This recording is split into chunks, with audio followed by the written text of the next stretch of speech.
Hey guys, welcome back. और देखते हैं कल के दिन कौन से लेवल्स इंपॉर्टेंट रहेंगे और हमें किस तरीके से ट्रेड प्लान करना है। आज की ओपनिंग की बात करते हैं। 44,322 के पास में ओपनिंग दिखाई दी। इसी कैंडल पर मैंने आपको 5 मिनट के अंदर जो था एक ट्रेड दिया हुआ था, पुट का ट्रेड हम लोग ने यहाँ पे लिया हुआ था। टेलीग्राम की लिंक डिस्क्रिप्शन बॉक्स में दिया हुआ है, टोटली फ्री है, आप ज्वाइन करके चल सकते हो। देखो, मैंने आपको लेवल्स भी यहाँ पर बताया हुए थे। एक पुट लिया था 44,300, 260 पे बाइंग किया था, 240 का एसएल लगाया था, बट मार्केट यहाँ पर ओपन होने के बाद में यहाँ पर ऊपर निकला। 350 380 वाला लेवल यहाँ पर इसने टेस्ट किया, फिर यहाँ से एक हमें सेलिंग यहाँ पर दिखाई दी। इस पर फिर से हमने हमारा फर्स्ट एसएल जो था यहाँ पर हिट हुआ था। फिर मैंने आपको बिल्कुल बोला था इसको वॉच करो, 230 235 के पास में हम फिर से यहाँ पर बाइंग करेंगे। फिर से हम लोग ने यहाँ पे 230 पर बाइंग किया था, और जो हमारा एसएल भी हिट हुआ था वो एसएल भी यहाँ पर क्या हुआ, कवर हुआ। और इसके बाद में मैंने आपको बोला था करके अभी हम ओवर ट्रेडिंग नहीं करेंगे, हम सिर्फ यहाँ पर वॉच करेंगे। सी कल के दिन मार्केट में अगर देखो यहाँ पर हमें क्या दिखाई दिया। मार्केट ओपन हुआ, इसके बाद में यहाँ पर अगर देखो ये एग्जैक्टली ट्रेड लाइन एक लिया था, यहाँ पर यहीं पे मार्केट ने सपोर्ट लेने की कोशिश की। इसके बाद में यहाँ पर एक बेस बना और इसके बाद में एक बढ़िया अपसाइड का मूव दिखाई दिया। मतलब इस रेंज पर अगर हम यहाँ पर बात करते हैं, एक अपसाइड का मूव हमें यहाँ पर दिखाई दिया। अगर हाई की बात करते हैं तो 44,563 का हाई हमें यहाँ पे दिया। मतलब यहाँ पर ये जो गैप था, ये गैप फिल करता हुआ मार्केट दिखाई दिया। इसके बाद में जैसे ही मार्केट ने गैप फिल किया, यहाँ पर ये जो निगेटिव कैंडल बनी लास्ट आवर्स में, इसके बाद में लास्ट हाफ आवर्स में यहाँ पर एक अच्छी हमें सेलिंग भी दिखाई दी। और अगर यहाँ पर देखो जो लो था, उस लो के पास में मार्केट हमें यहाँ पर आता हुआ दिखाई दिया। क्लोजिंग की बात करते हैं तो 44,287 के पास में हमें क्लोजिंग मिली है। और मार्केट ओपन होने के बाद से ही मैं आपको बोल रही थी कि 44,220 वाला लेवल इंपॉर्टेंट रहेगा। इसका अगर क्लोजिंग अगर हमें यहाँ पर मिलता है तो एक डाउनसाइड का मूव हमें यहाँ पर देखने के लिए मिल सकता है। सी अगर यहाँ पर आप 15 मिनट्स के टाइम फ्रेम में यहाँ पर देखते हो, तो यहाँ से अप साइड से एक ट्रेड लाइन लिया हुआ है, ये इंपॉर्टेंट रहेगा कल के दिन। क्योंकि मार्केट पहले भी यहाँ पर आया था, ये रेजिस्टेंस एरिया था, यहाँ पर ये लेवल्स इंपॉर्टेंट रहेगा।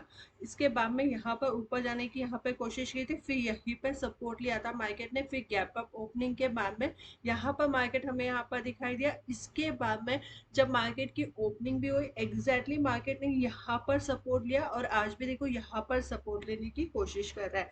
सी कल के दिन अगर यहाँ पर ये सपोर्ट मार्केट ब्रेक करता है, इसके नीचे अगर कैंडल की क्लोजिंग अगर देता है, तो एक डाउन साइड का मूव हमें यहाँ पे दिखाई देगा, जो फिर हमें यहाँ पे 44,000 तक के लेवल्स फिर यहाँ पर देखने के लिए मिल सकते हैं। और अगर कैंडल की क्लोजिंग अगर मिलती है 44,000 की 15 मिनट्स के टाइम फ्रेम में, तो यहाँ पर ये जो गैप है, ये गैप फिल होता हुआ हमें यहाँ पर दिखाई देगा। और डाउन साइड में जो इंपॉर्टेंट लेवल भी निकल कर आएगा, 43,800 का लेवल हमें यहाँ पे दिखाई देगा।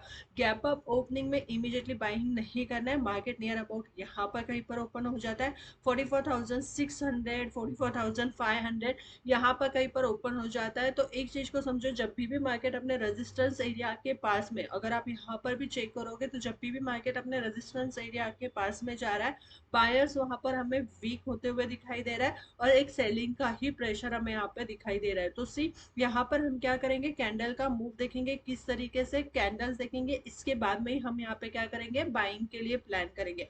अदरवाइज यहाँ से हम क्या करेंगे, सेलिंग ही करेंगे। अगर यहाँ पर हम क्या करते हैं, वन डे का टाइम फ्रेम ओपन करते हैं और वन डे के टाइम फ्रेम में समझने की कोशिश करते हैं। देखो, वन डे का टाइम फ्रेम ओपन किया है और वन डे के टाइम फ्रेम में समझने की कोशिश करते हैं। जैसे कि अगर यहाँ पर देखते हैं, अभी जो कैंडल यहाँ पर फॉर्म हुई है, इस कैंडल की भी अगर हम यहाँ पर बात करते हैं, एक रेवरस्टोन डोजी कैंडल यहाँ पर बनी हुई है। और जब भी एक कैंडल इस तरीके से बनती है, तो इसमें यहाँ पर ये दिखाई देता है कि सेलर्स का यहाँ पर अभी भी प्रेशर्स बना हुआ है। और जब भी इस कैंडल का लो यहाँ पर ब्रेक होता है, तो एक सेलिंग ही हमें यहाँ पर दिखाई दे सकती है। तो इम्पोर्टेंट यहाँ पर क्या रहेगा, अगर हम यहाँ पर इसके लो की बात करते हैं, यहाँ पर ये वाला लो है, ये इम्पोर्टेंट हमारे लिए रहेगा, 44,220 वाला। इसके नीचे मार्केट निकलना स्टार्ट करता है, तो जो मेजर सपोर्ट निकल कर आएगा 44,000 वाला होगा। ये मेक और ब्रेक वाला होगा। अगर मार्केट इस लेवल को ब्रेक करता है, तो देन मार्केट फिर हमें यहाँ पर ये लेवल 43,830 वाला लेवल इंपॉर्टेंट रहेगा। ये दो सपोर्ट कल के दिन इंपॉर्टेंट रहेंगे। मार्केट अगर ये दोनों सपोर्ट को कल के दिन ब्रेक करता है, तो 43,600 तक के लेवल्स फिर हमें यहाँ पे देखने के लिए मिल सकते हैं। बट अगर मार्केट इसके बीच में यहाँ पर कहीं पर ओपन हो जाता है 44,400 500 इसके बीच में कहीं पर ओपन हो जाता है, तो देन अपसाइड में हम यहाँ पे हमारा एसएल ट्रेल करेंगे, क्लोजिंग देखेंगे और फिर बाइंग का प्लान करेंगे। यहाँ पर ये लेवल्स फिर इंपॉर्टेंट होगा, 44,750 तक के लेवल्स फिर हमारे लिए इंपॉर्टेंट रहेंगे।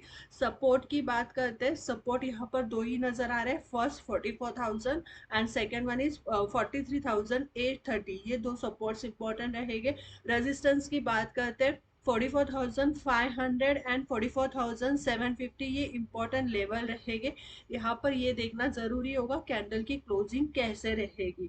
तो यहाँ पर हम इस तरीके से ही प्लान करेंगे, क्योंकि ऑलरेडी मार्केट ने इस लेवल को बहुत बार टेस्ट किया है, और जब भी मार्केट इस लेवल्स को बहुत बार टेस्ट करती है, मल्टीपल टाइम एक ही लेवल को टेस्ट करती है, तो एक अच्छा ब्रेकआउट भी देखने के लिए मिल सकता है। बट अगर नहीं सस्टेन करता है तो एक सेलिंग भी देखने के लिए मिल सकती है। वीडियो अच्छी लगती है तो बिल्कुल लाइक कीजिए, शेयर कीजिए और चैनल को सब्सक्राइब कीजिए। Thank you.